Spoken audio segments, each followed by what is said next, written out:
So you want to be a feminist, or Fem 1979 as I have it in my course site. We can start with our control center. As you can see, I took it down to the bare minimum. And the reason I did that is because I find it incredibly distracting to have a bunch of things on my opening page when my intentions are to go in and start working on content or assignments. So I took that down to its bare minimum, and I provided a NVC Women's History link just to help broaden their horizons when it comes to women's issues.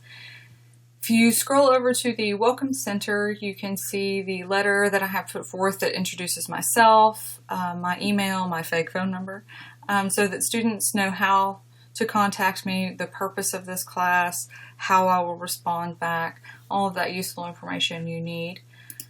And if you go into your course overview, that's where we get into details of how the course is structured, and we talk about how it's broken down into parts, with each part taking approximately 2 weeks, and there are 6 parts altogether. And it also talks about expectations, tech skills, links to other things that might be helpful as a student. If we go into content, you can see that we have, or I have, broken it down by the parts as mentioned previously. And I started with full-on terminology and definitions. That I provided the definitions from various sources, including the dictionary, but it was to help focus the students on exactly the definition that's going to pertain to this class, because taking racism, for example, has a very broad history and broad definitions, and I needed the definition that was going to most pertain to the information that I was going to be presenting.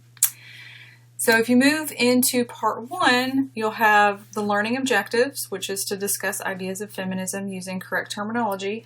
And know that the issue that I ran into, and the issue I always run into when I am building a humanities course, is that while there are definitions, and yes, I can quiz over those definitions and get some assessments, but for the most part it is a dialogue class, and that dialogue comes from the material I presented and also from the students themselves.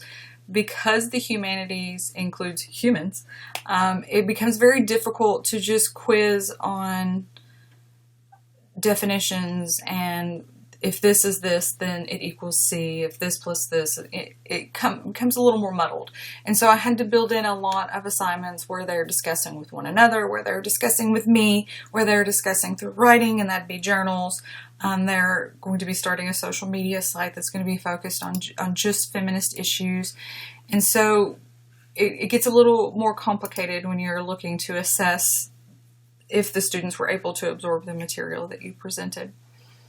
I did include, excuse me, I did include a lot of videos, and I don't care what Blackboard says. I said do not play this unless you click play, but it always does when you open it. It drives me crazy. I did include things like videos, podcasts, again, written assignments. They have journal entries on every single part. They also have discussions where they get on discussion forums and discuss a particular topic at hand. And then again, I mentioned the social media site that they would start. And of course, there are rubrics included with each assignment just to help them or guide them on what is to be expected. I believe in transparency. It works best for students, because if I'm looking for something in particular, the only way they're going to know that is if I communicate it. So that's an important thing. I made sure that they were clear and concise.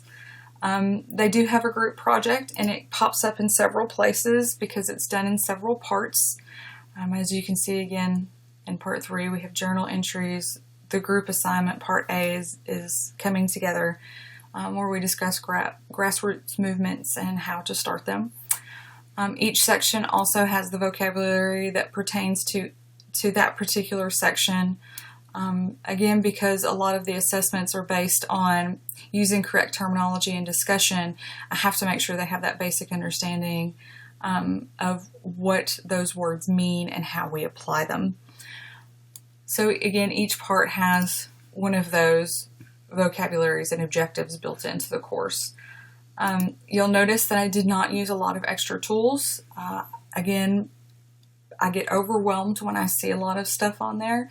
And so really I broke it down so that when you go into a part, you know exactly which assignments go where and that links directly from that part instead of go to this, go to that. The only time that happens is during the discussions. I also built in self-evaluations and class surveys, and again, all of these to assure that the material I have presented is what they expected and that it reiterates what I had put through as expectations. And if it did not meet those needs, I need to know that so that I can rectify that situation. If you go under the discussions portion, you can see the different discussion that are to take place, and they're open discussions that they can post anytime, and I even put in that I would be in those discussions as well, because without an instructor guiding that discussion or monitoring that discussion, I have no way of knowing how they're using the material that I have presented. And so it's just there to, one, engage with me as the instructor, and two, to make sure that we're leading down the right path with the material that was presented. Not that there's really a wrong path, to be honest, but just in case.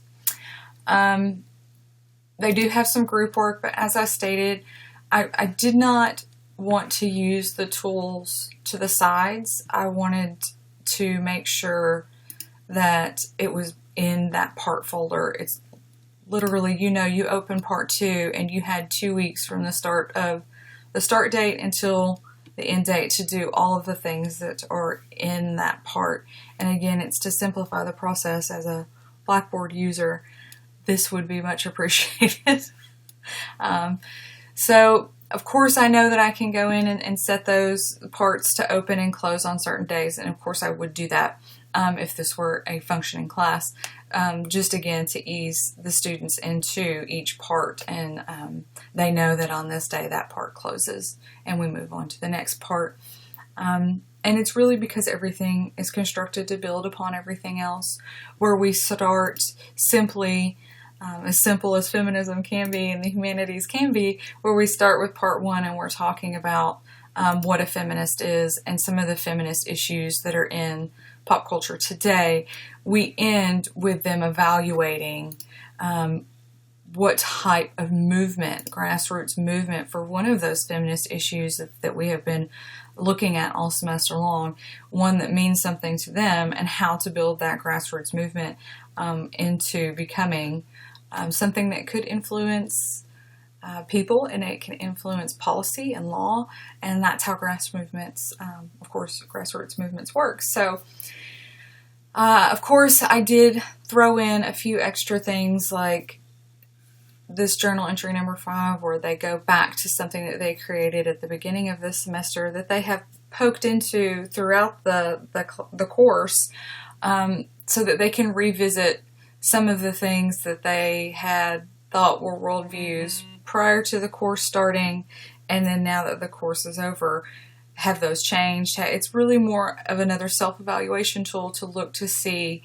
if the material presented to them was able to help them grow as human beings, as learners, as students.